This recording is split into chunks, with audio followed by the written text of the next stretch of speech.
Ang ating pong series para po sa buwan na ito, tinutuloy po natin. Basahin nga po natin yung series natin, The Legacy of Love. At ang ating pong pinakatema ay hango po sa John chapter 13, 34 to 35. Sabay-sabay natin basahin. A new command, I give you, love one another as I have loved you, so you must love one another. By this, everyone will know that you are my disciple. Gusto ko pong basahin natin yung verse na pagbasihan ng ating topic ngayong umaga na to, John 19:25 to 27. Let's read this verse. Ready, go. English muna.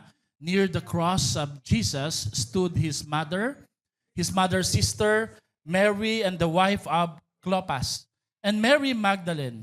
When Jesus saw his mother there and the disciple whom he loved standing nearby, he said to her, "Woman, here is your son." And to the disciple, "Here is your mother." From that time on, his disciple took her into his home. May tanong pa ako sa inyo, sino po yung disciple na tinutukoy doon? Yung writer po ng book na to, si John. No? Gusto ko pong basahin natin sa Tagalog. Ready, go. Nakatayo sa tabi ng krus ni Jesus ang kanyang ina at ang kapatid nitong si Maria, na asawa ni Clopas at si Maria Magdalena. Nang makita ni Jesus ang kanyang ina at ang minamahal niyang alagad na nasa tabi nito, sinabi niya, "Ginang, narito ang iyong anak." At sinabi niya sa alagad, "Narito ang iyong." Mula noon, pinatira ng alagad na ito sa kanyang bahay ang ina ni, mag-pray po muna tayo. Lord, salamat po. We have this freedom, privilege to worship you. Sa kabila po, Panginoon, ng kapagalan, kahinaan, even Lord, sa aming mga pagkakamali, napaka-gracious niyo po, Lord, para makarating kami sa araw na ito, Lord. Buong linggo ay marami kaming pinagdaan ng hamon, and we recognize, Lord, even our weaknesses, Lord. And thank you, Lord, because we can come to worship you, Lord, even in the midst of our weaknesses. At tanggap niyo po, Panginoon, kahit po sa panahon ng aming kahinaan, panlulumo, panghihinayang, at panghihina, nariyan po kayo para kami po ipalakasin. At sa umagang ito, salamat dahil kayo po ang aming kalakasan, kayo po ang aming source ng pagmamahal, the reason why we can love people, other people, it's because, Lord, we have received this love coming from you. Lord, pagpalain niyo po ang pag-aaral ng inyong banal na salita. Bigyan niyo po kami, Lord, ng paggalang. Bigyan niyo po kami, Lord, ng kababaang loob na pakinggan. Hindi lamang po ang iyong lingkod, kundi ang iyong salita, Lord, na mangungusap sa aming mga buhay. Bigyan niyo po kami ng pagkakataon, Lord, na magpahinga sa iyo. Isang tabi muna ang mga kaabalahan at binibigyan namin kayo, Lord, ng karapatan, Panginoon, ng kalayaan, bagamat kayo na po ang Diyos namin. But Lord, we give you the freedom to mold us, to change us, and to continue, Lord, to make us, Lord, grow deep sa aming relationship sa inyo. Lord, give us this humility. Remove the pride, Lord. Yung tingin po namin, alam na namin ito, o marami na kaming narinig. Lord, pahintulutan niyo po ang salitang ito na mangusap muli at ituro po sa amin ang mga bagay na maaaring alam na namin pero nakalimutan namin. Bigyan niyo po kami, Panginoon, ng focus. Salamat, Lord, dahil sa araw na to, dito lang po kami masusolo ninyo, Panginoon. And Lord, yes, sulong-sulo niyo po kami, Lord, ngayong umaga na to. Hinahayaan po namin, Lord, na kayo ang patuloy na mangusap, manguna, mag-control sa buhay namin. In Jesus' name we pray. Lahat ay magsabi ng Amen. Palakpakan niya po muna natin si Lord. Batiin natin yung katabi natin. Sabihin mo sa kanya, Happy Hearts Day. No? Kung malapit na yung date, no? Ayan. Napipressure na po yung mga bibili ng bulaklak. No? Mabuti na lang po ako ay hindi po ko po sinanay si Pastora sa bulaklak. No? Salamat kay Lord at hindi ko po siya sinanay. No? Sa bigas lang, sa bigas sa kagasol. Nais ko pong i-share sa inyo ngayong umaga na to. Medyo kulang po ako sa tulog. No? Hinatid namin ang ating speaker sa 8 Waves po at sila po ay kinausap po muna namin saglit. Ewan ko po ba, sobrang blessed at excited ko siguro sa nangyari sa couples po, hindi na po talaga ako nakatulog. But anyway, nais ko pong i-share sa inyo yung topic, pangalawang mensahe sa ating pong series na The Legacy of Love. Ang pamagat po nito ay The Jesus Legacy of Love. Ano po ba yung uri ng pagmamahal na iniwan ng ating Panginoon? Bukod po sa lumuluhod, naghuhugas po ng mga paa, nagpapatawad, nagbibigay ng pagpapakumbaba kahit na siya'y mataas na. Ang postura po niya ay napakataas na. Pero ano pa ho ba kayang pwede natin ma-discover sa verse na to? No? Ang topic po, ang konteksto po ng verse na to, si Jesus po'y pinako na nga po siya. No? At dito po natin maririnig ang isa sa mga famous po last word ni Jesus. Usually, pagka malapit na po yung Biyernes Santo, ito po ay isinasadula. No? Pero nais ko lang po muna magbigay ng ilang mga prinsipyo na makikita natin dito nung siya po ay nasa krus na. Tingnan niyo po ang katotohanan na to. No? Nagpakain siya ng 5,000 katao, pero 500 lang po ang sumunod sa kanya. Meron siyang 12 disipulo, pero 3 lang po ang sumama sa kanya sa hardin ng panalangin. At nung siya'y papalapit na ng papalapit sa krus, mag-isa na lang po ang tumayo. Sino po yon? Si John, the beloved. Ano po ang itinuturo po sa prinsipyong ito? No? The closer you get to the cross, the smaller the crowd gets or becomes. No? Sometimes, pag pahirap na ng pahirap na, naroon ng totoong hamon, naroon ng hinihinging pagbabago, doon natin makikita kung sino po ba talaga ang totoong matatapat sa ating Panginoon.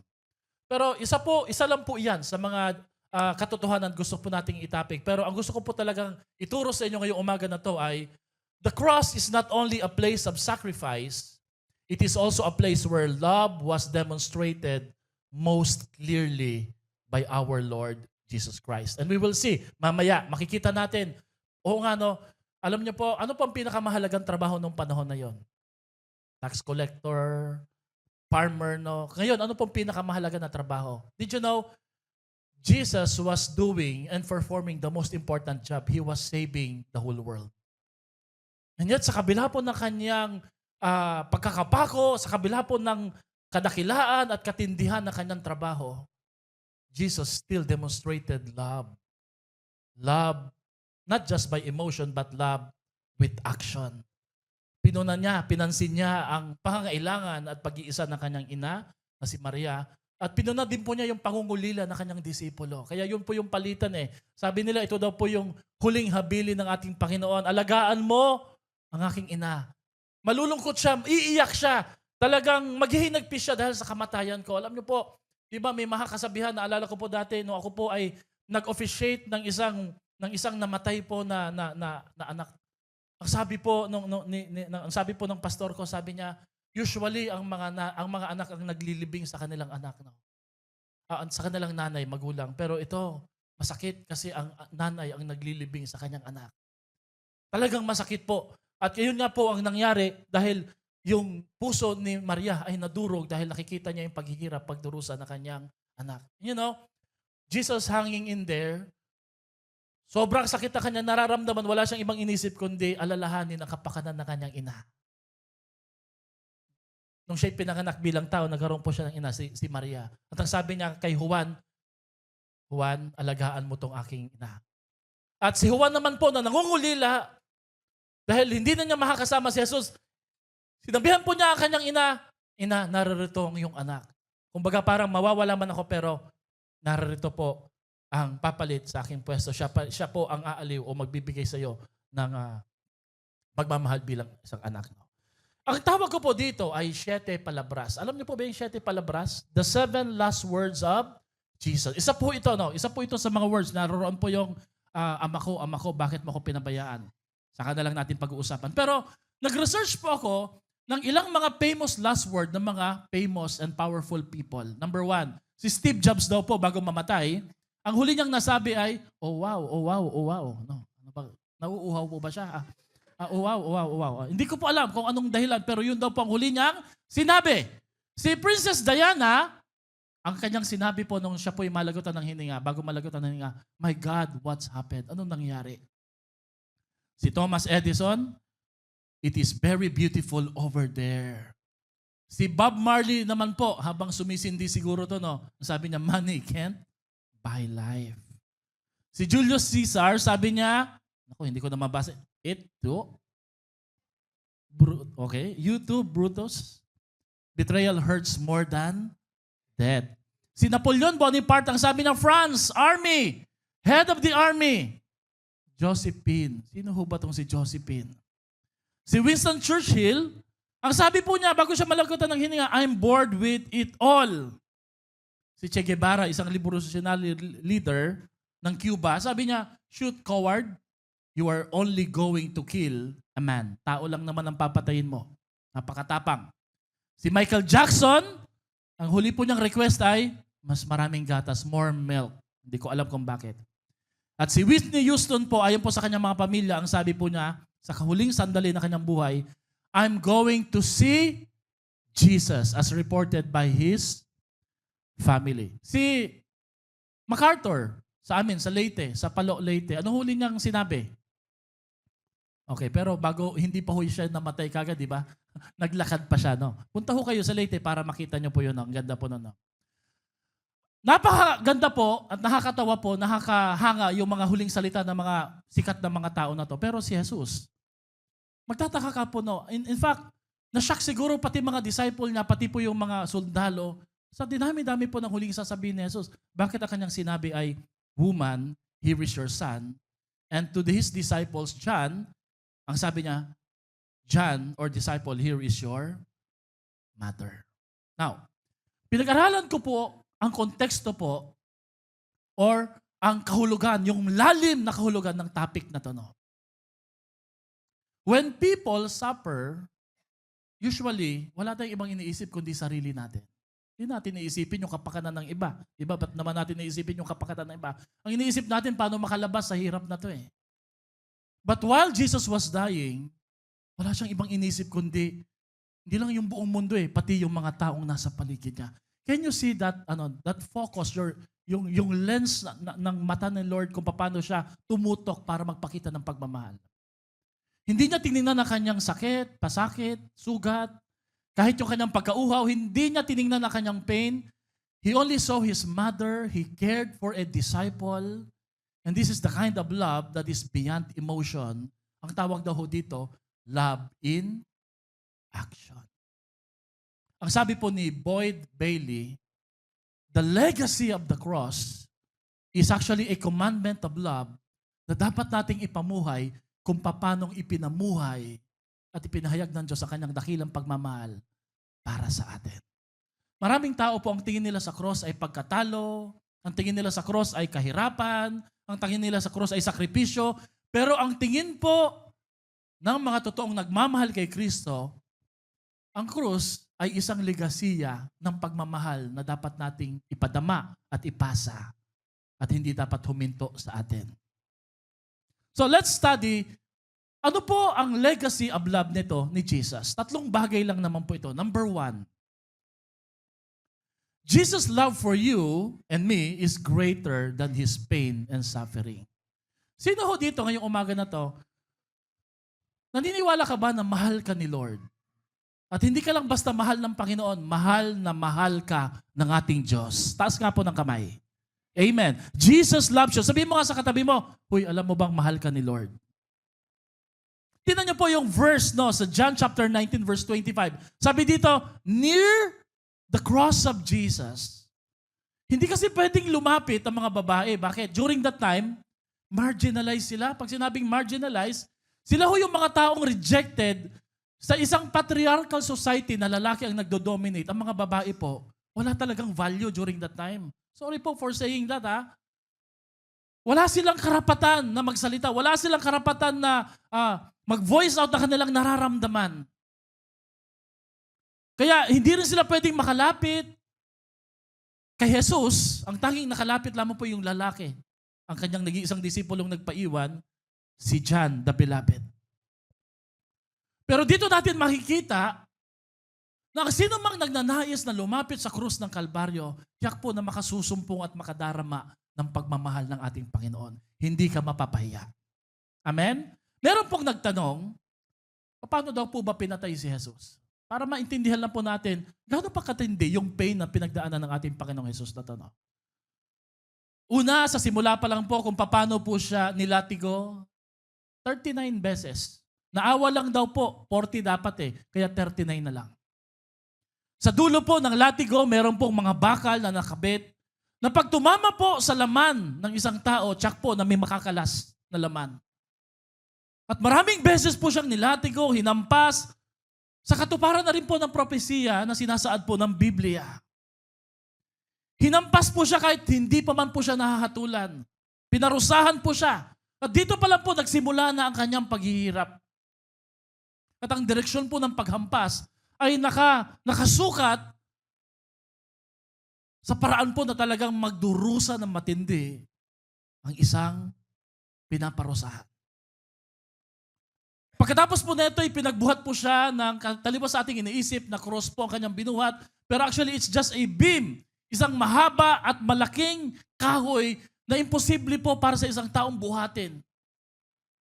Pinabuhat po ito kay Jesus, pinaglakad siya sa Via de la Rosa, the way to Calvary or Golgotha. Pinahirapan siya at taliwas sa iniisip po natin na may damit po siya. Maraming nagsasabi, hinubaran po siya kasi ang purpose po para pahiyain. You know, sa panahon po ng Rome, normal sa kanila araw-araw na may ine-execute sa cross. Kasi during that time, ang crucifixion ay isang ordinaryo at matindi na punishment sa isang notorious criminal. Kaya normal sa kanila makakita na may pinapako, dinidisplay muna. Ang tingin po nila, pag merong pinapako, criminal ito. And alam nyo, si Jesus, itinuring po siyang kriminal bagamat wala siyang kasalanan. Ang ginamit na pako sa susunod na slide ay isang pako po na hindi po ginagamit sa pangbahay lang. Isang pako po talaga na ang purpose po is really to break the bones ng isang taong nasasakdal. Malaki, mahabang pako, hindi po sa palad ipinako dahil imposible po na siya po ay mahuhold po niya yung kanyang sarili dito po sa mismong pulso. Kaya ang tawag ho dito ng ibang mga scholars ay killing the criminal softly. Bagamat si Jesus ay hindi kriminal.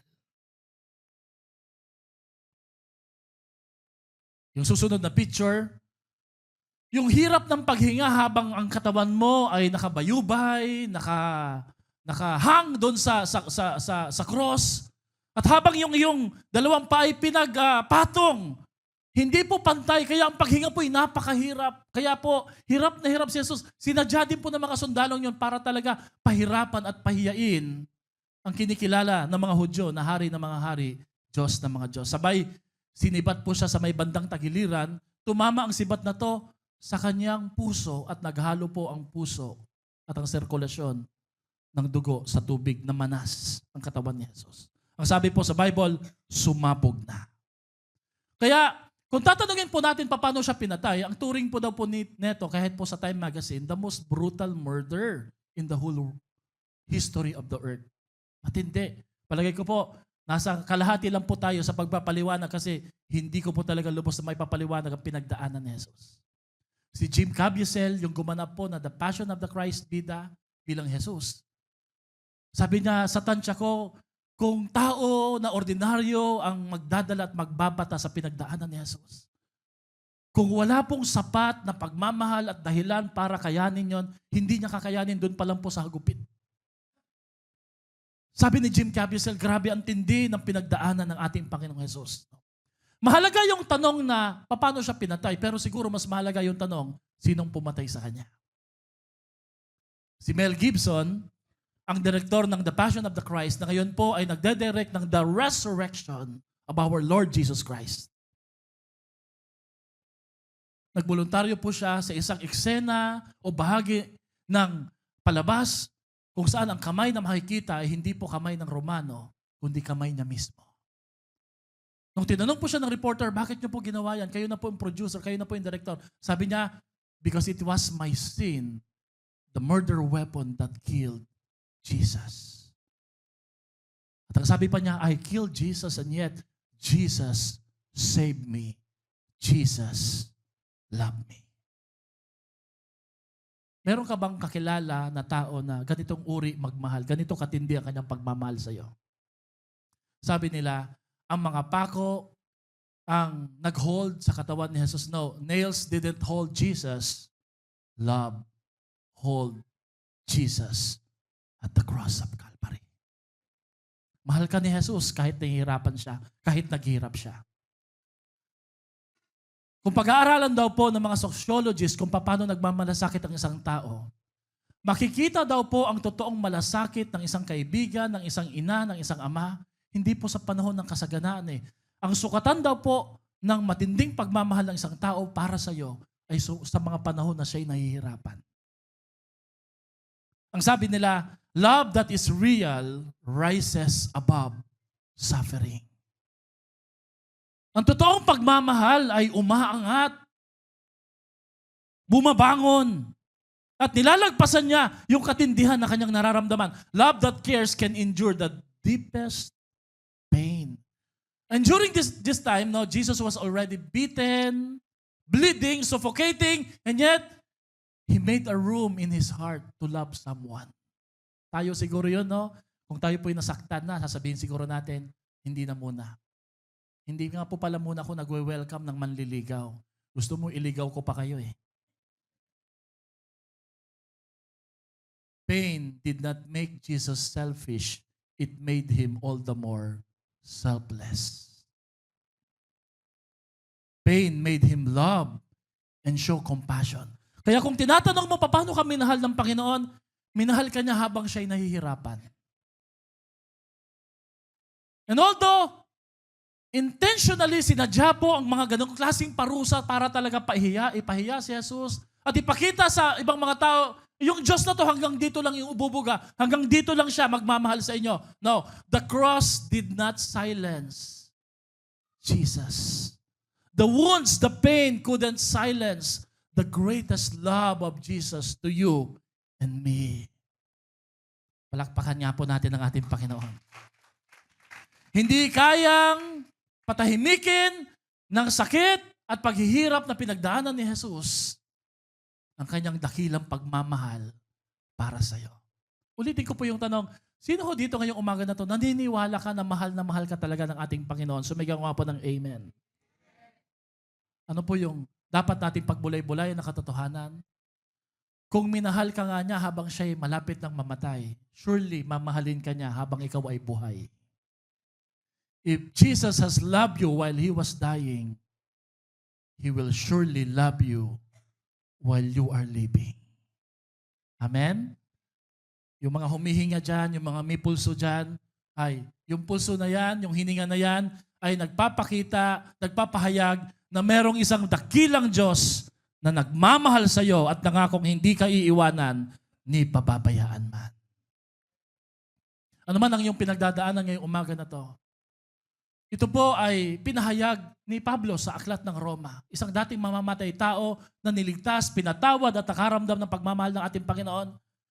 Sa kanyang sariling kapahayagan, sinabi po niya sa Romans chapter 8 verse 32, kung ang sarili niyang anak, hindi niya ipinagkait sa atin. Sa halip, ibinigay niya para sa atin lahat.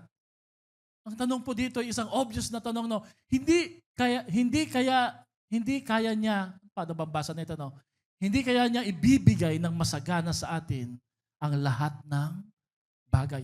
Yung mga bagay po na iniisip nating imposible, pinagdadamot ng Diyos, ang sabi ni Apostle Paul, hey, binigay na niya yung pinaka-the best. Yung hinihingi mo ngayon, kayang-kayang ibigay ng Diyos yan.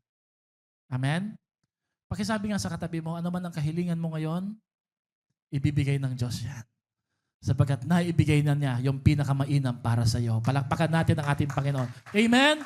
Minsan, lagi nating iniisip na ang pagpapalay may kinalaman lagi sa material na bagay. Ang hindi natin alam, wala pa man ang mga material na bagay na to, matagal na tayong pinagpala, matagal na tayong minahal, matagal nang pinaranas ng Diyos ang kanyang pag-ibig at kapahayagan ng kanyang kadakilaan para sa ating mga buhay.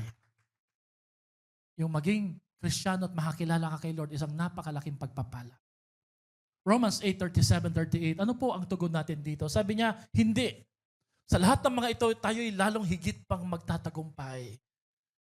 Sa pamagitan niya na nagmamahal sa atin. Ano daw po ang basihan para ikay magtagumpay? Dahil mahal ka ni Lord. Walang bagay, walang hamon, walang bagyo, walang pagsubok na hindi mo malalagpasan. Sabagat merong Diyos na nagtagumpay sa kasalanan at sa kahirapan doon sa krus ng Kalbaryo. Basahin natin yung verse 38, sabay-sabay. Sapagkat natitiyak kong walang makapaghihiwalay sa atin sa kanyang pag-ibig. Kahit ang kamatayan o ang buhay, ang mga anghel o mga pamunuan, At ang makakapangyarihan, ang kasalukuyan o ang hinaharap, walang makapaghihiwalay sa atin sa pag-ibig ng Diyos. The past, the present, the future, the visible or the invisible, nothing can separate us from the love of God which is in Christ Jesus, our Lord. Hindi ang ekonomiya, hindi po ang politika, hindi po ang paligid, hindi po ang trabaho, hindi ang depresyon, hindi ang kalungkutan, hindi ang kawalan. Sabi ni Pablo, kahit ang kahubaran, hindi ito ang makapaghihiwalay sa iyo sa pag-ibig ng Diyos. Sapagkat ang Panginoon ay nasa iyo. Ano pong kayang gawin ng isang taong nagmamahal kahit nahihirapan? Tanungin mo nga yung katabi mo, no? Anong kayang gawin ng isang taong nagmamahal kahit nahihirapan? May naalala ka ba na isang bagay o isang pangyayari na nagawa mo o nagawa niya dahil mahal ka niya?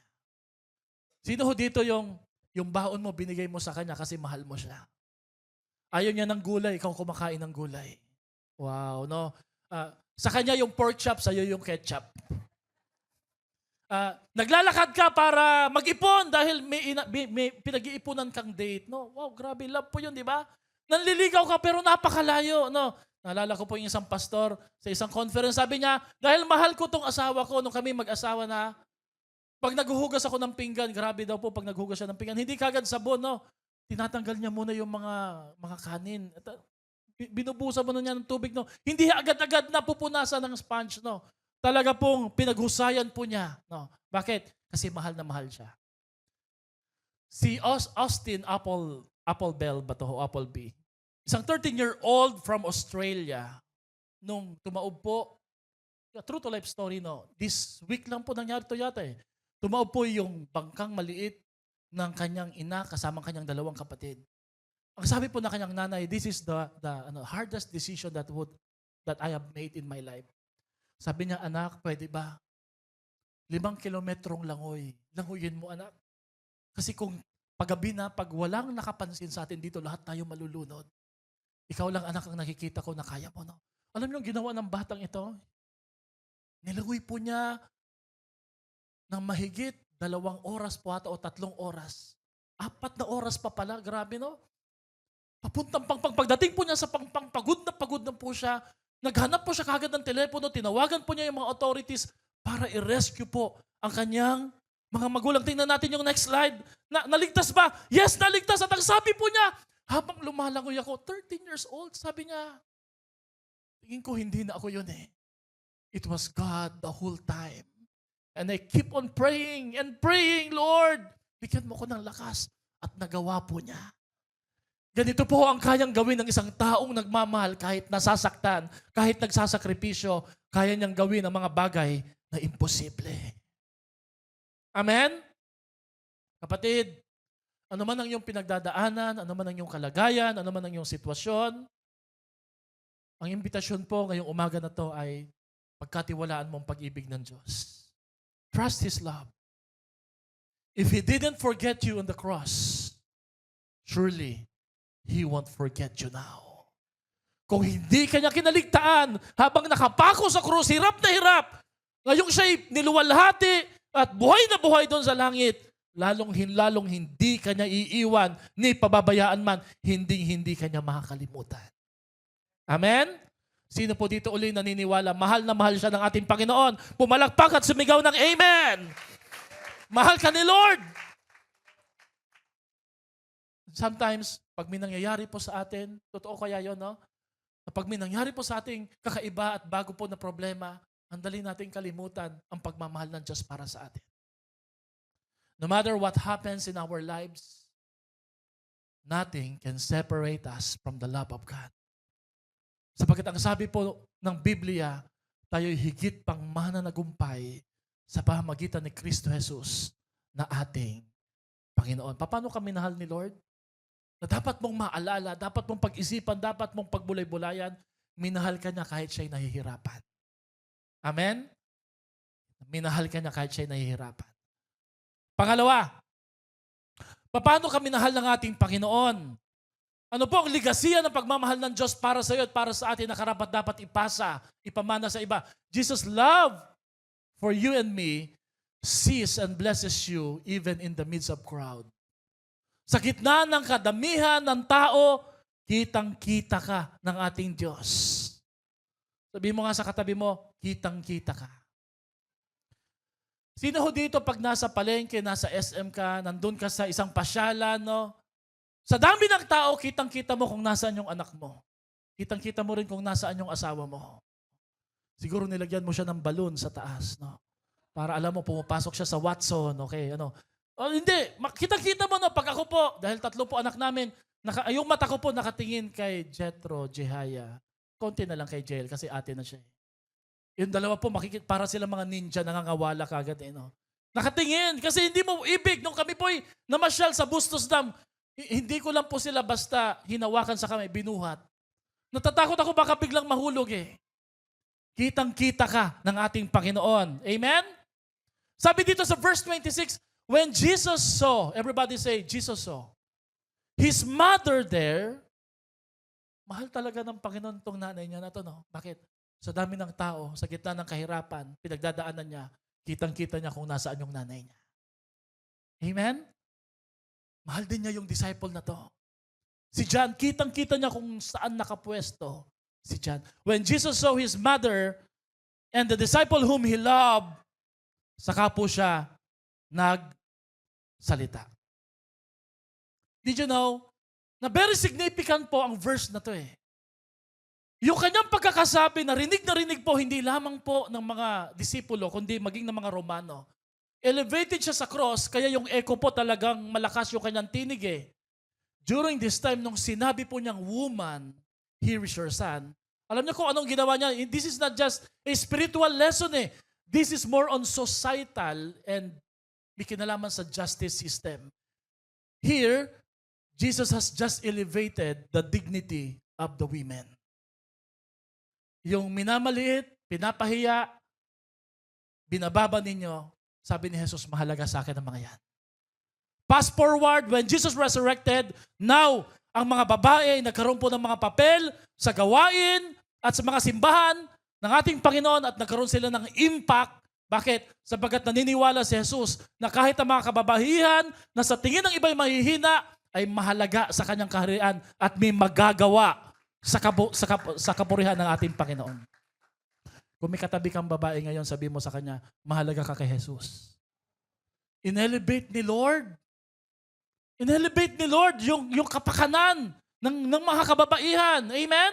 Itinaas po niya ang mga mabababa sa society. Yung mga marginalized, inangat po ng ating Panginoon. Nakita niya yung mga lost, last and least. He values the marginalized. No? Balik muna tayo doon, sis. No? Ano po ang tinutukoy po dito? No? Ang ibig sabihin po ng legacy of love, hello, ay may paggalang sa opposite sex. Ang ibig sabihin ng legacy of love ay may paggalang sa mga iniwanan at nare-reject na ng lipunan. Ang ibig sabihin po ng legacy of love ay pagmamahal at pagmamalasakit kahit doon sa mga hindi mo kauri, hindi mo kapareho ng buhay. Ang ibig sabihin ng legacy of love ni Jesus, kaya mong tingnan at hanapin ang mga taong pinabayaan ng lipunan. Kung ang simbahang ito ay panay samba, panay fellowship, panay gawain, pero wala tayong ganung uri ng pagmamahal na walang impact sa society, then hindi natin nakopya ang legacy of love ng ating Panginoong Jesus. Nais ko po kayong tanungin, no? Ang church po ba ng Zion Christian Fellowship Baliwag may malasakit sa mga marginalized sector, yung mga napabayaan, mga napag-iwanan? Say amen po, no? Meron. Mahalaga sa atin ang mga balo, mahalaga sa atin ang mga ulilang lubos.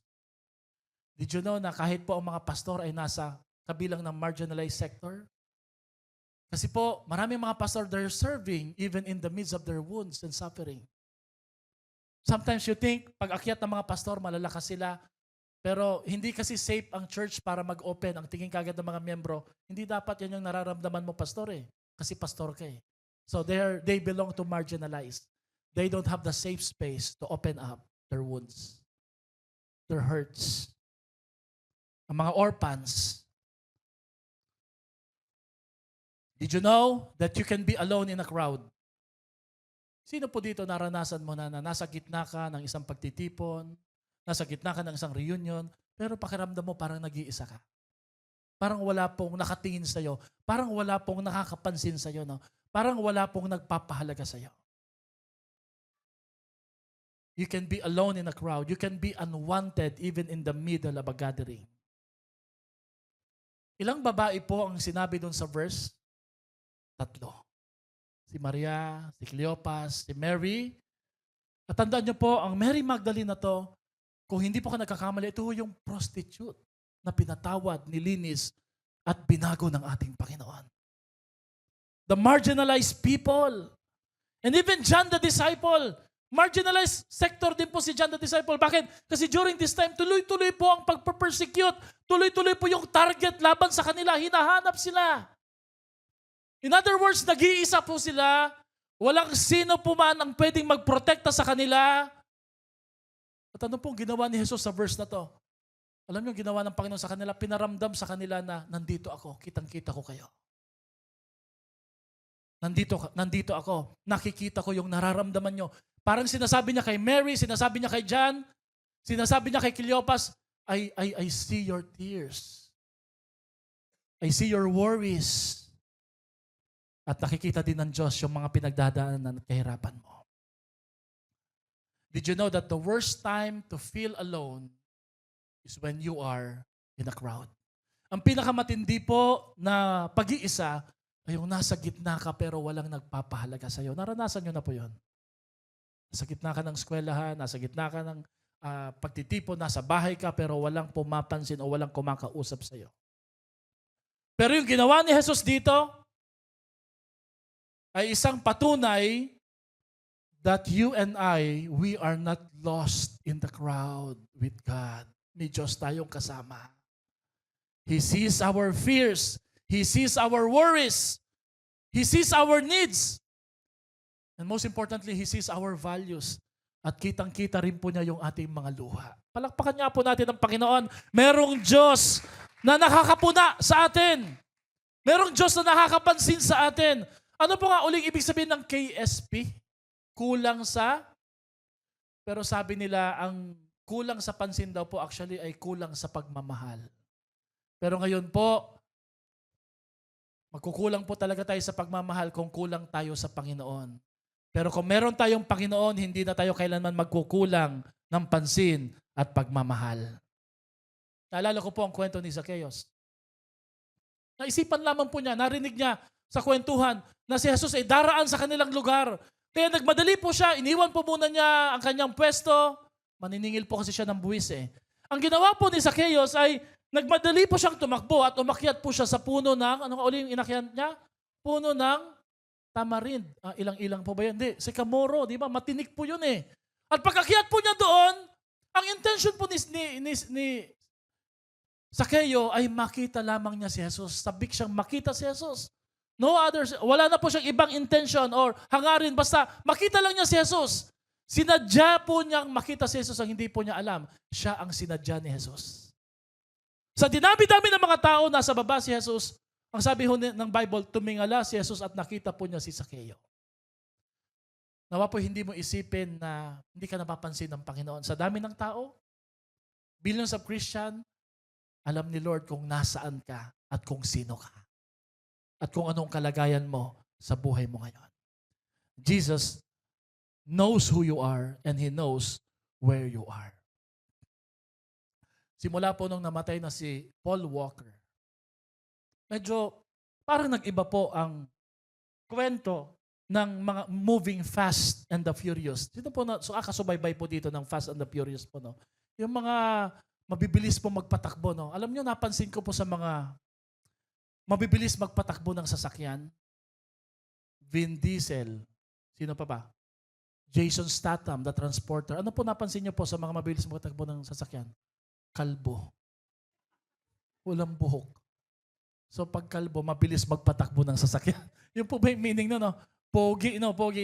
Pero doon sa Furious 7 na movie, sino po nakapanood no? Meron ho doon isang pinag-aagawan po na tech o pinag-aagawang isang software. Ano po yun? God's Eye.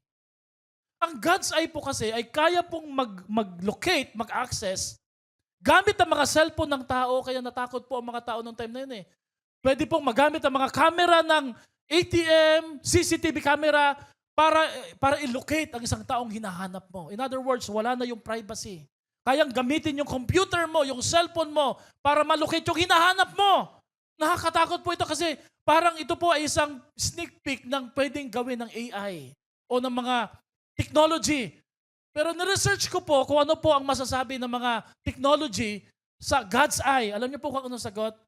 Kahit magsama-sama pa daw po, there's no way na mangyayari na merong tech na kayang gamitin po yung ginawa po dito sa movie na to, yung God's eye. Alam niyo kung anong ibig lamang po sabihin nito?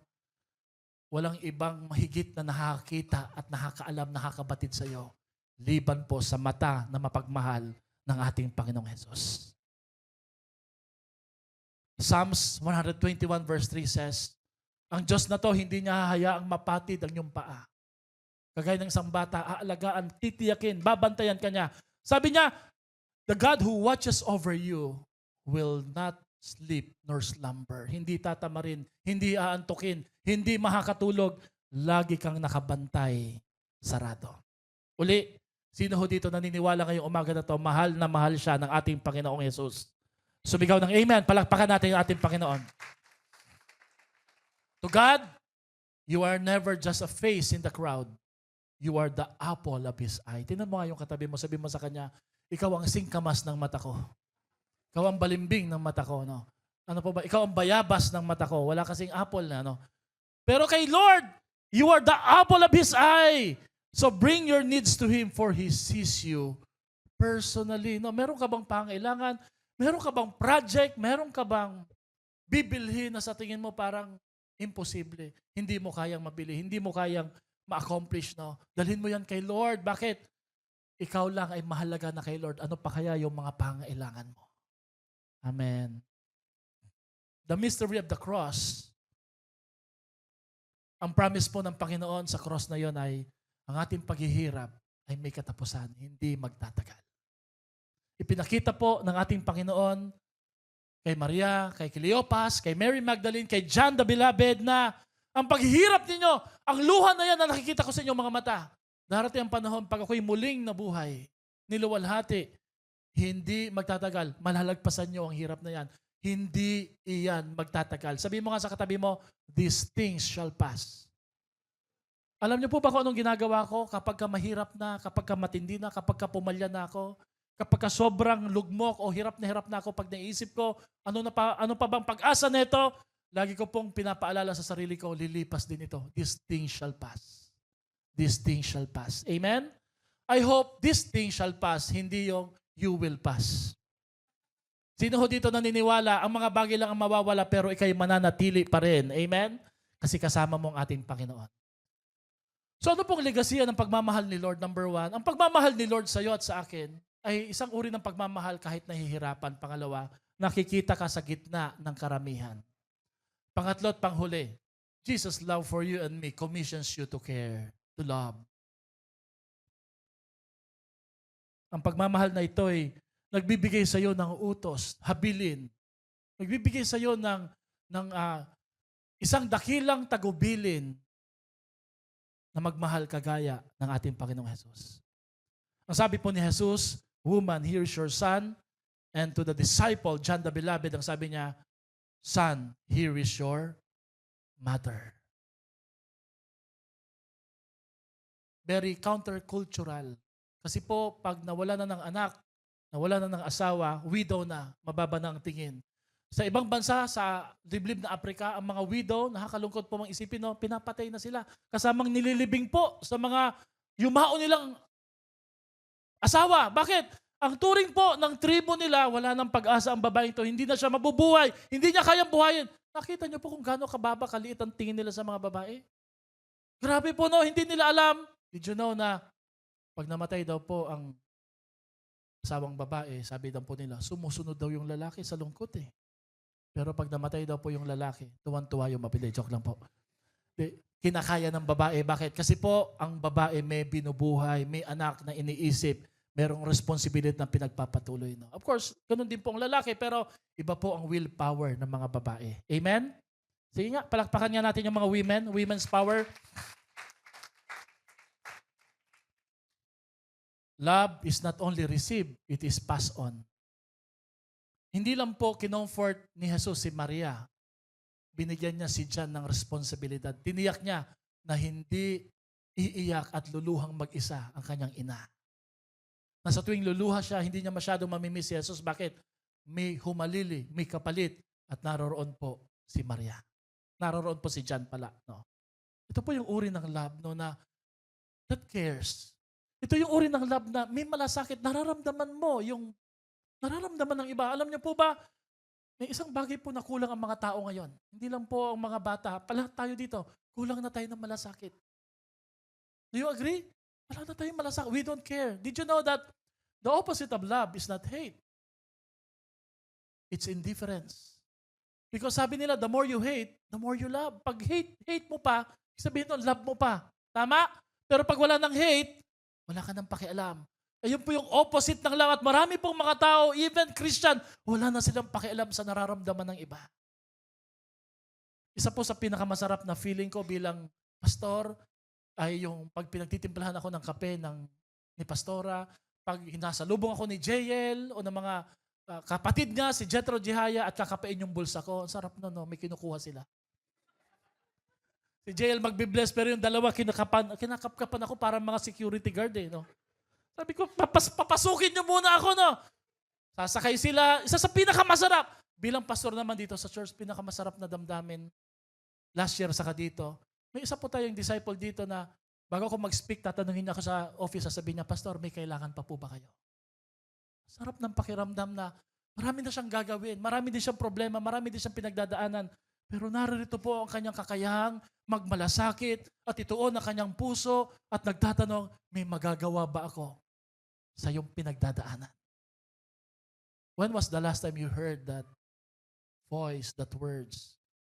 Meron po ba akong maitutulong sa iyo? O narinig mo ganito, meron ka ba dyan? Pautang nga. Sabay nag-left group kagad, no? Tayo iniligtas ng Panginoon, hindi lamang upang mahalin, kundi upang magmahal. Hindi tayo nabubuhay. Kanta ho ito di ba? Para sa sarili lamang, tayo'y nabubuhay para sa isa't isa. Alam nyo, subukan mong mabuhay sa sarili mo. Malulugmok, makukulong ka sa isang pananaw na ikaw lang at ang buhay mo'y umiikot sa sayo lang. And that's not good. Because God created us. No man is an island. God created us for a community. Amen? Hindi tayo mabubuhay na nag-iisa lang. Tayo po'y nilikha ng Panginoon sa isang komunidad, sa isang pagtutulungan, sa isang pagmamalasakitan. Hindi tayo nabubuhay para sa sarili lamang. At ang modelo po natin dito, hindi po yung nakaugalian natin. Ang modelo natin dito ay yung cross mismo ni Kristo. Pinapako, nasasaktan, nahihirapan, dumudugo ang kanyang buong katawan pero nagmamalasakit, nagtatanong, ano bang magagawa ko sa iyo, ina? Ano bang magagawa ko sa iyo, aking disipulo? We are more like Jesus when we love people, when we care for people. Basahin nga po natin ito na malakas. Ang pag-ibig, ready go, ang pag-ibig ay hindi dapat huminto sa iyo. Dapat itong ibahagi at ipadama sa iba. Ulitin nga po natin yan, ready go. Ang pag-ibig ay hindi dapat. Meron po akong kaklase sa school ngayon, no? Mayaman Chinese siya Meron ba ditong Chinese? Alam ko pag Chinese, mayaman na kagad yun no? Pag Pinoy, mayabang na joke lang. Kaklase ko po siya, and then malapit na kami matapos sa class namin. Sabi niya, Pastor Albert, saka yung kagrupo ko, sabi niya, meet me, nakalimutan ko na, isang sports complex po na may swimming, malapit po sa GMA, no? May swimming, tapos meron pong bowling, may basketball. So pagpasok namin, sabi niya, pag pumasok ka, banggitin mo yung pangalan ko. So binanggit ko yung pangalan. Pagpasok namin doon, tumawag siya ng waiter, tapos umorder kami ng pagkain. Pag-order ng pagkain, kumain kami, tuwan-tuwa po kami. Ate namin to Tapos nung kumakain na kami, nung magbabayad na, sabi namin, kunwari, dumudukot kami, hindi ako na. Sana sabihin, wag na. Di joke lang, no? Alam mo, sabi niya, it's my treat. Tinawagan po niya yung waiter. Tapos may pinirmahan lang siya.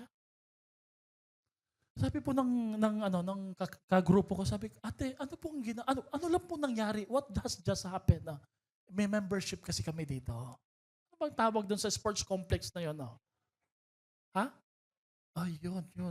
Pagpasok, tapos kumain, tapos pinakita, sabi niya kami dito, may gym, pwedeng mag-shower. Sabi ko, grabe pala, no? Sino dito naniniwala pag mayaman, hindi issue yung presyo? Tayo po, bago bumili, tinitingnan, may calculator muna tayo, no? Hanggang sumabog na yung calculator. Hindi talaga kaya kahit anong bali-bali. Kahit pa is-pay later natin to eh. Hindi kaya, no? Niregaluhan po niya kaming mag-asawa. Nag-meet kami sa Binondo. Hindi ko na po sasabihin ko anong niregalo. Babayaran ko, sabi niya, no, Pastor Albert.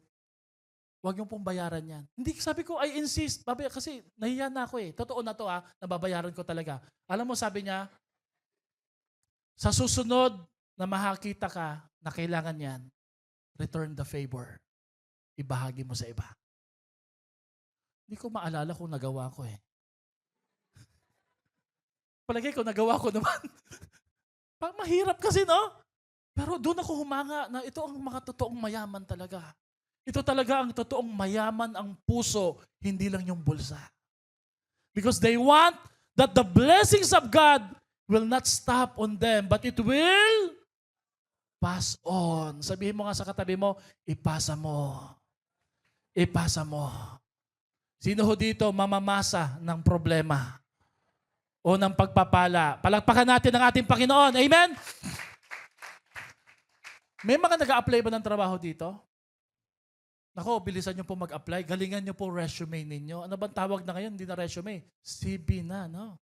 CV nga ba, no? CV, no? Galingan nyo po. Paghusayan nyo po. Bakit? Tingnan nyo po yung picture na to, no? Ang kasabay nyo po mag-a-apply in year 2030. Hindi, totoo po ito. Mga robot na. Mga robot. The age of AI, yung legacy system daw po na software o ginagamit ng mga lumang computer, papalitan na raw po ng AI. According to LinkedIn Work Change Report, in the year 2030, 70% of hard skills used across by most profession will change. AI will be the main catalyst. Yung trabahong kayang gawin ng isang office worker, papalitan na po ng robot, ng makina, ng AI, ng system. Uy, galingan nyo po mag-apply. Yung mga tinatamad magtrabaho ngayon, magtrabaho na po kayo. Bakit? Baka mawalan na kayo. Sa linya o waiting room ng interview, baka talunin ka ng isang AI o ng isang robot na nakaprogram. Nakakatakot po ba to? Yes. Totoo ba to? Yes. May posibilidad ba to? May tanong ka ba, Pastor? Wala na. That's why the demand for soft skills is rising. Hard skills kasi yun eh. As AI algorithms increasingly take over routine tasks, sabi nila, soft skills will never go out of style. Walang expiration date na. At merong 5 soft skills na dapat meron yung puso natin, hindi lang puros hard skills. Number 1, dapat meron tayong emotional intelligence, meron tayong compassion, empathy. Kasi po, ang robot, walang empathy yan, walang compassion yan. Mas gugustuhin pa rin ng mga kumpanya at ng mga boss ang tao. Bakit? Lalo na yung taong may malasakit sa trabaho at sa kanyang kapwa. Pero pag kinakapos na tayo ng malasakit ngayon, mahirap po yan. Conflict management, soft skills yan. Kakayahang mag-ayos ng problema, hindi inaatrasan, hindi tinataguan. Communication clarity. Coaching mindset, empowerment, at higit sa lahat, yung kakayahang mag-adapt.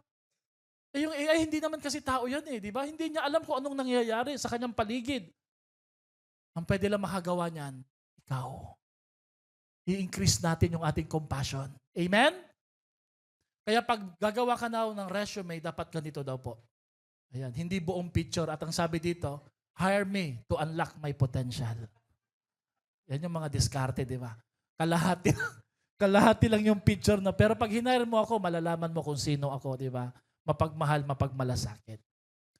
Did you know na yung ginawa ni Jesus dito, kinausap niya yung babae, yung ina, kinausap niya yung kanyang disipulo. Did you know na ito po ang dahilan? Dito po nagmula. Tingnan natin yung next slide, no? Kung saan dumami yung mga orphanage, home for the aged. Dito dumami ang mga adoption. bilang pagsunod sa ligasiya ng ating Panginoong Hesus. Oy, may sasabihin po ko sa inyo, wag sana kayo ma-offend. No? If you are praying for a child, we pray for God's miracle. But if you're praying that God will lead you to adopt a child or a baby, bilang pastor, may sasabihin po ko sa inyo, did you know na this is a very noble decision? Bakit? Kasi ang sabi sa Bible, mahalin mo ang iyong kapwa, pero pag nag-adapt ka ng isang bata na iniwan na ng magulang, hindi mo lang mamahalin gagawin mong anak. And it is very noble, very powerful, no? But we're praying that the Lord will continue to do miracles sa ating mga buhay. Amen? Kung kayo po may mga kamag-anak, pinsan na wala ng magulang, adapt nyo po sa bahay.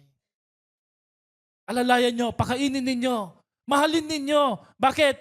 Kasi po ito'y pagsunod sa ligasiya ng ating Panginoong Hesus. Nung sinabi niya, as I have loved you now, you must love others. Now, the cross forms a new family. Now the cross forms a new community. And now the cross forms a new mission. Hindi lang sa church. Hindi natatapos na pag kumain ka, busog ka na, tapos na. Tingnan mo yung paligid mo. Tingnan mo kung kanino mo iuuwi yung sopra na yan. Isipin mo kung sino nangangailangan. Ito pong ibig sabihin ni Jesus. Huwag kang magpakabisi, nahihirapan ka, nasasaktan ka, pinako ka ng problema, ng persecution. Gayahin mo si Jesus. Sabi ni Jesus, kahit nasasaktan na, iniisip pa rin yung kapakanan ng iba. Ito yung tinatawag natin cruciform. We love God, we love ourselves, we love also other people and even the believers. Ang pag-ibig ng Diyos, hindi exclusivist, inclusivist. Iniimbitahan, inaanyayahan yung iba. Pwede ka dito, pwede kang kasama. At yun po yung goal po ng ating tema ngayong buwan na ito. Anyayahan mo ang iyong mga kaibigan. Dalhin mo sila sa ating Panginoon, sa inyong life groups para makakilala sila sa ating Panginoon. Para sa mga Romanong sundalo, the cross was a symbol of pain, shame, and defeat. But for the followers of Jesus, that same cross that they hate became the symbol of revolution, a movement of love na nagbago po sa kasaysayan, hindi lang sa spiritual, pati po sa gobyerno ng Roma. Balikan natin yung sinabi ni Boyd Bailey, the legacy of the cross is a commandment of love to be lived out, and Jesus lived and love. Ang hirap po, Pastor, magmahal, no? Oo, mahirap. Kaya nga po, tinatanungin ko kayo ngayong umaga na to Kumusta po yung love tank mo ngayon? How is your love tank? Kumusta po yung love gauge mo ngayon? Full? Half? Empty? Sino dito, pinapaandar mo yung motor kahit alam mong pupugak-pugak na, nananampalataya ka ng miracle, na mapupuno pa to, makakausad pa ako, di ba, no? Yung usog ng usog, di ba, no? Gasolinahan mo na, no? Ganon din po sa puso, sa buhay. Pag kapos na tayo, said na, wala na tayong love na maibibigay sa iba. O, sige nga po. Kumustahin ko nga po kayo. Kumusta po ang love gauge mo? Puno? Kalahati? Wala na talaga. Did you know na ang love tank natin sa gauge natin will determine our love capacity, our love deficiency, and our love difficulty. Parang ang hirap magmahal, no? Bakit?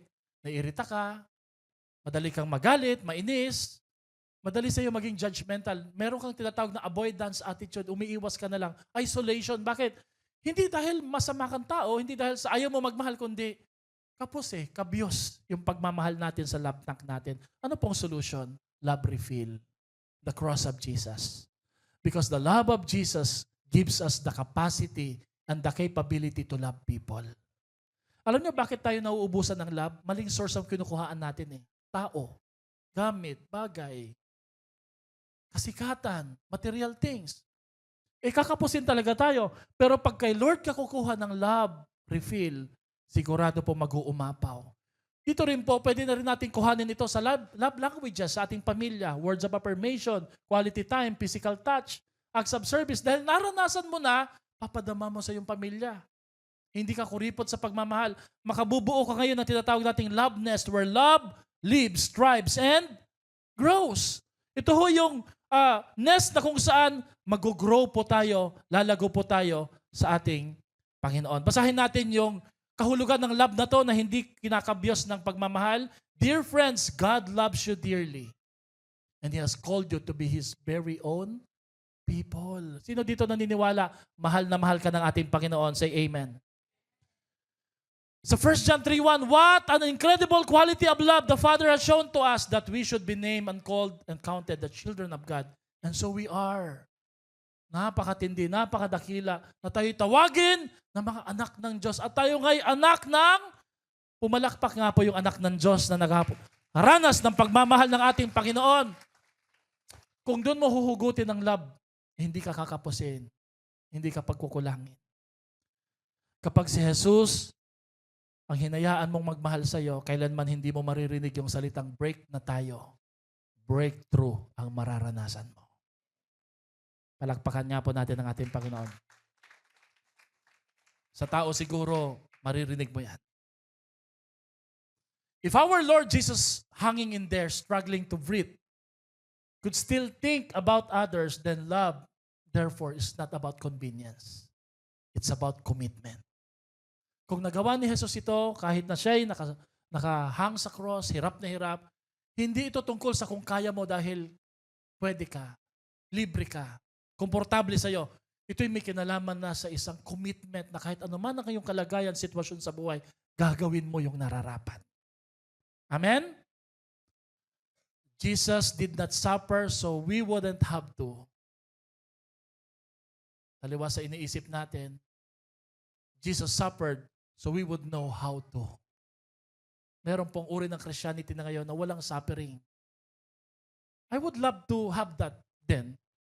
But did you know, ang isang paraan para makasunod ka kay Lord is to walk in His steps. The steps of purposeful suffering. Gagawin mo itong pagtitiis na tanong. Sino ho dito, minsan may mga kakilala kang nakakainis, nakakairita. Alam niyo po ba ang tawag ko sa mga tao na yun? BDP. Everybody say BDP. Very difficult person. Ito yung mga tao, ang hirap mahalin. Bakit? Binibigay mo na lahat. Marami pa silang nasasabi. Marami pa silang iniisip laban sa iyo, no? Pero anong gagawin mo? Ito ang ginawa ni Jesus. Naghirap siya. Palagay ko ang pinakamatinding suffering ni Lord, hindi yung crucifixion yung isipin na iniwanan siya na kanyang mga disipulo. But still, He loved them. Amen? Jesus didn't suffer so we won't have to. He suffered so we would know how to. Isang bagong utos ang binibigay ko sa iyo, tayo mga kapatid. Let's all stand, mag-ibigan kayo. Kung paano ko kayong inibig, sabay-sabay. Gayon din naman, mag-ibigan kayo. Kung kayo'y mag-iibigan, makikilala ng lahat na kayo'y mga alagad ko. Kapatid, alam ba ng mga tao sa labas na hindi lang dahil Christian ka, na hindi lang dahil nag-church ka, alam ba nila, nakikita ba nila si Jesus sa iyo? Can they see Jesus in you? Pagbulay-bulayin niyo po ito sa life groups mamaya. No? Number 1, do I believe Jesus truly sees me or loves me? Number 2, who needs my presence right now? Sino pong nangangailangan ng presensya ko, ng tulong ko? Pangatlo, how can I carry love, Jesus' love to someone this week? Sino pong may papakilala ko? Did you know, ang purpose po kung bakit tayo may couples fellowship kahapon, ipadama, hindi lamang po sa inyo, ipadama sa ating mga guests, sa ating mga kaibigan, na may pag-asa po ang kanilang buhay, ang kanilang pag-aasawa, ang kanilang marriage. Merong Diyos na handa silang tulungan. This is our way to show them the legacy of love of Jesus. Maybe sa inyo, sa tingin po natin, matatag na kayo, okay na kayo, no? But how about the others? We're doing this not for ourselves, we're doing this for other people. Pag tayo po'y nag-aakay, nagdadala, alam niyo po bang narinig ko po kahapon sa isang couple, gawin na natin tong tradisyon taon-taon, ang saya dito sa Zion. Palakpakan naman po natin ang ating Panginoon. Sabi nila, Pastor, ang husay, ang ganda, ang laking tulong. Ay, very powerful po ang testimony nila Vlad at nila Elise. Total naman, Vlad, nandito ba si Vlad saka si Elise? Narinig naman na nila, no? Last year, they were on the brink of marriage difficulty. They were on the rocks. Nahirapan sila Because life happens Hindi namin alam ni Pastora na ginamit ng Diyos yung couples fellowship na yon na mukhang simple po sa atin. Ginamit yun para i-restore, papag-alabin pa ang kanilang pagmamahalan sa isa't isa at nandito sila ngayon, pinayayaan pa sila ng isang anak. This is our way of showing to people. Merong Diyos na nakikialam. And you know, when we run out of answer, we run to God. Sabi nga po, if you don't feel love, run to a place that you feel love. So I run to God because God's love never ceases. Hindi mauubusan ng pagmamahal ng ating Diyos. Tayo po'y pumikit sa umagang ito. Hinihiling ko po, payagan mo na mahalin ka ni Lord ngayong umaga na to. Let God love you. Pahintulutan mo na hanapin, yakapin ka ng ating Panginoon. Tanggapin mo ang kanyang malasakit para sa iyo. Let God love you. Don't resist. Don't resist God's love. Receive God's love right now. Kung may mga panahon sa tingin mo, mahirap sa iyo ang panampalatayahan na mahal ka ni Jesus. Inulit-ulit ko yan kanina. Do you believe that Jesus love you?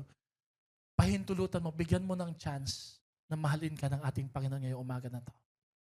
And let God's love transform you. Let God's love bless you. Nakikita ka ng Diyos kahit hirap na siya. Sa gitna ng karamihan, kitang-kita ka ng Panginoon ngayong umaga na to kung nasaan ka at kung sino ka. Kung anong pinagdadaanan mo, alam ng Diyos yan. Ginagawa ng Lord yan dahil alam niya ang buhay mo ay pwedeng pagsalinan ng kanyang dakilang pagmamahal para ang pagmamahal na ito ay maibahagi mo sa iba. Hindi tayo perpekto. Walang perpekto. May isa sa atin dito. Lahat tayo dito ay recipient, tagatanggap lang ng biyaya, habag at pag-ibig ng ating Diyos. Do you believe on that, mga kapatid? At sa umagang ito, if you feel like your love tank is empty, allow God to refill you right now. So, raise your hand at sabihin mo sa ating Panginoon, Lord, punuin mo ako ng iyong pagmamahal, puspusin mo ako. Kung ako'y kinakapos na ng pasensya, ng awa, ng habag, kung wala na akong malasakit sa iba, Lord, huwag niyo pong hayaan na mapuno ako ng hard skills. Develop soft skills in me. Make me humble, Lord. Just like you. Hindi rin po masamang magpakita ng kahinaan. Jesus was vulnerable at that cross. Hirap na siya. Habang sinasabi niya, woman, here's your son, son, here's your mother. Nakakatawa siya sa tingin ng iba, hinang-hina siya. Just allow yourself to become vulnerable. Becoming weak is not wrong, especially when you show it to the Lord. Lord, sa umagang ito, where can we go? Where can we go to a place where your love isn't there? Kung kami po'y pupunta sa lugar na to, sa Silangan, Kanluran, Hilaga, Timog, naroroon po ang iyong pagmamahal. Yung pagmamahal niyo po, Panginoon, hindi nauubos, hindi natatapos, hindi kinakapos. This love keep on chasing us, O God. Lord, kayo lamang po merong extraordinary love. Crazy, stubborn, kung tawagin ng iba, reckless. Hindi iniisip ko ano pong kahinatnan. Kahit mapako kayo sa krus ng Kalbaryo, mailigtas niyo lang kami. And Lord, we want that kind of love. We need that kind of love. And we want to share that kind of love, Lord, sa iba. Lord, ngayong umaga na to, ibalik niyo po ang unang pagmamahal na meron po kami sa inyo. Help us, Lord, to recover that first love. Love na excited, kinikilig. Love na masaya. Love na nag-i-enjoy sa iyong presensya. Love na konti lang ang alam pero mas marami ang damang pagmamahal galing sa inyo. Love na lumalago. Love na nararamdaman. Love na nagpapakumbaba. Salamat po, Panginoon. Lord, we pray that this legacy of love na meron ka, maipasa at hindi huminto sa amin. Thank you, Lord. In Jesus' name we pray. Lahat ay magsabi ng amen at amen. Palakpakan natin ang ating buhay na Panginoon.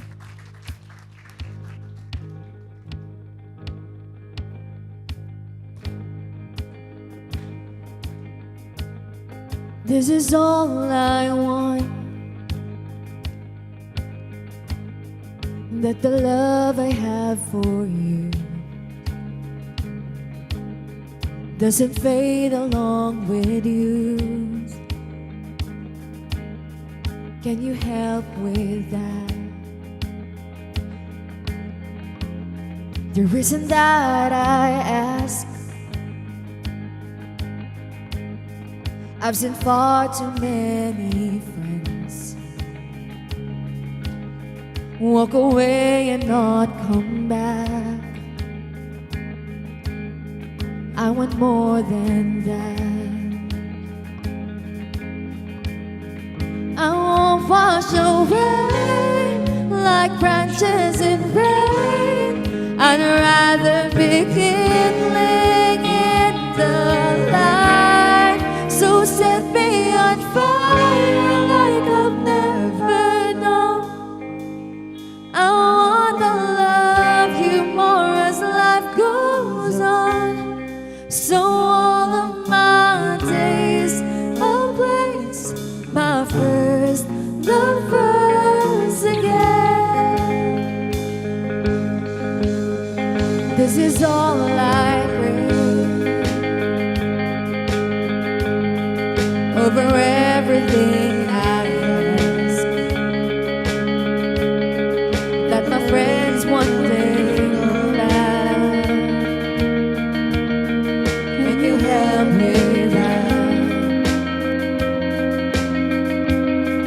Gotta know you can. 'Cause if I won't be again, even it's right here with me, you were born in God. The river runs fast, but you wait at the banks and pull us like we would from the wild. So set me on fire like you've never known. I wanna love you more as life goes on. So all of my days I'll place my first love first again. Once I was drifting, but you pulled me home. So I'll give my life for the ones still lost. And I'll see my friends with the first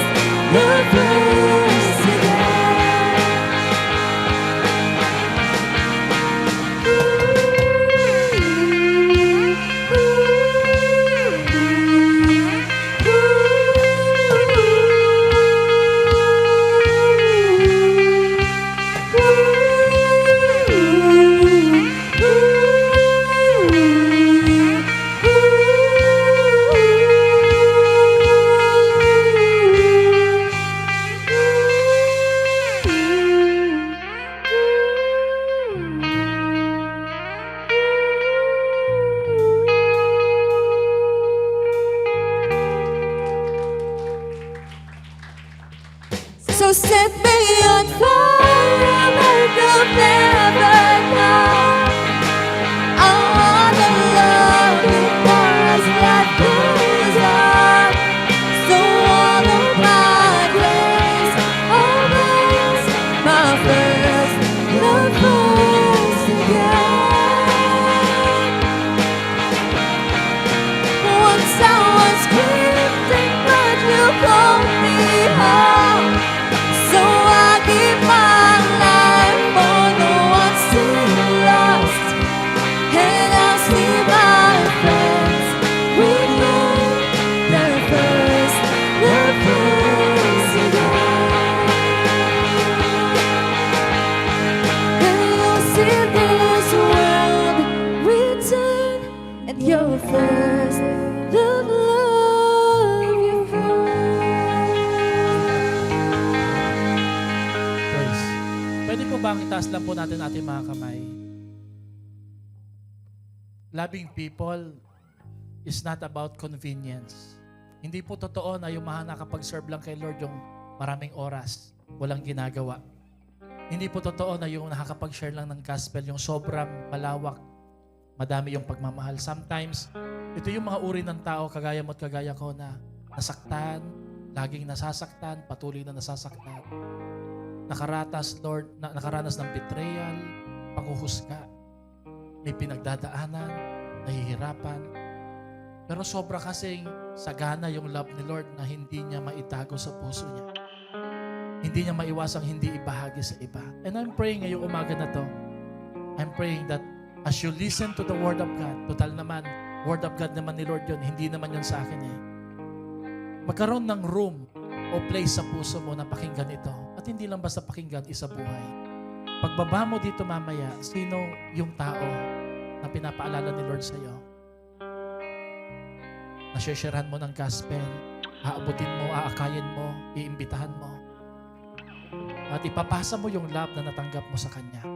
Habang nakataas ang ating kamay, I'm praying ngayong umaga na to, the Lord will not dismiss us, but the Lord will empower us, will commission us to share, to pass this legacy of love. Lord, give us open doors, open hearts, and open mouth in our life groups, sa aming school, campuses, sa aming workplace, sa aming community, sa aming tahanan. For sure, Lord, may mga tao dito, Lord, na kagaya nila Mary, nila Jan, marginalized, rejected, outcast, kinalimutan, hindi nakikita sa gitna. Pero Lord, yamang natanggap namin ang love na to na galing sa iyo. Not by convenience, but by commitment. Help us, Lord, to share this love. Naway hindi ho ito huminto sa amin. And Lord, give us the courage, Lord, the humility na sumunod sa inyo. Ang alam ko po, Panginoon, yung sumusunod sa iyo ang totoong disipulo. Ang sumusunod sa inyo ang totoong pinagpapala, Panginoon, at pinagpala ng Panginoon. Salamat po ngayong umaga na to, ngayong linggo na to. We are excited sa gagawin ninyo. We're excited sa mga makakilala kay Lord. We're excited sa mga masishare ng gospel, mga ipapanalangin, mga matutulungan. We're excited sa legacy of love na maipapasa at hindi matatapos. In Jesus' name we pray, Amen at Amen. Let us all be seated.